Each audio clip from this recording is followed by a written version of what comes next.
Mateus capítulo 8. E descendo ele do monte, seguia uma grande multidão. E eis que veio um leproso e o adorou, dizendo: Senhor, se quiseres, pode tornar-me limpo. E Jesus, estendendo a mão, tocou-o, dizendo: Quero ser limpo.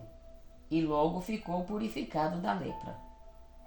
Disse-lhe então Jesus: Olha, não o digas a alguém, mas vai, mostra-te ao sacerdote e apresenta a oferta que Moisés determinou para lhe servir de testemunho.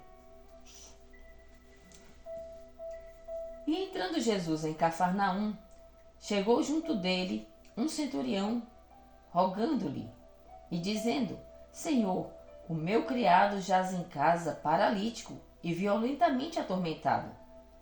E Jesus lhe disse: Eu irei e lhe darei saúde. E o centurião respondendo disse: Senhor, não sou digno de que entres debaixo do meu telhado, mas dize somente uma palavra e o meu criado sarará. Pois também eu sou homem sob autoridade, e tenho soldados às minhas ordens. E digo a este: vai, e ele vai. E a outro: vem, e ele vem. E ao meu criado: faze isto, e ele o faz.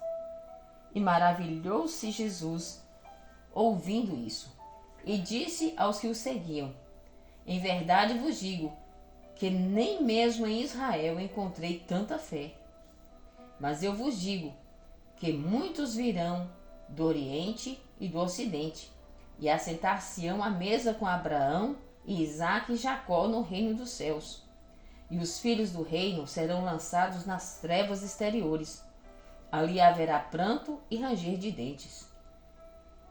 Então disse Jesus ao centurião: Vai, e como creste, te seja feito. E naquela mesma hora o seu criado sarou. E Jesus, entrando na casa de Pedro, viu a sogra deste jazendo com febre. E tocou-lhe na mão, e a febre a deixou. E levantou-se e servia-os. E chegada a tarde, trouxeram-lhe muitos endemoniados, e ele, com a sua palavra, expulsou deles os espíritos e curou todos os que estavam enfermos, para que se cumprisse o que fora dito pelo profeta Isaías, que diz: Ele tomou sobre si as nossas enfermidades e levou as nossas doenças. E Jesus, vendo em torno de si uma grande multidão, ordenou que passassem para a outra margem. E aproximando-se dele, uma escriba disse: Mestre, aonde quer que fores, eu te seguirei. E disse Jesus: As raposas têm covis, e as aves dos céus têm ninhos, mas o Filho do Homem não tem onde reclinar a cabeça. E outro dos seus discípulos lhe disse: Senhor, permite-me que primeiramente vá sepultar meu pai. Jesus, porém, disse-lhe: Segue-me e deixa aos mortos sepultar os seus mortos. E entrando ele no barco, seus discípulos o seguiram.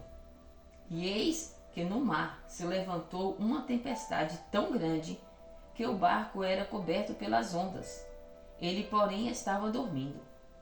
E os seus discípulos, aproximando-se, o despertaram, dizendo: Senhor, salva-nos, que perecemos. E ele disse-lhes: Por que temeis, homens de pequena fé? Então, levantando-se, repreendeu os ventos e o mar, e seguiu-se uma grande bonança. E aqueles homens se maravilharam, dizendo: Que homem é este, que até os ventos e o mar lhe obedecem? E tendo chegado à outra margem, a província dos Gadarenos, saíram-lhe ao encontro 2 endemoniados, vindo dos sepulcros. Tão ferozes eram, que ninguém podia passar por aquele caminho. E eis que clamavam, dizendo: Que temos nós contigo, Jesus, Filho de Deus? Vieste aqui atormentar-nos antes do tempo? E andava pastando distante deles uma manada de muitos porcos. E os demônios rogaram-lhe, dizendo: Se nos expulsas, permite-nos que entremos naquelas manadas de porcos. E ele lhes disse: Ide. E saindo eles, se introduziram na manada dos porcos. E eis que toda aquela manada de porcos se precipitou no mar, por um despenhadeiro, e morreram nas águas. Os porqueiros fugiram, e chegando à cidade divulgaram tudo o que acontecera aos endemoniados. E eis que toda aquela cidade saiu ao encontro de Jesus, e vendo-o, rogaram-lhe que se retirasse do seu território.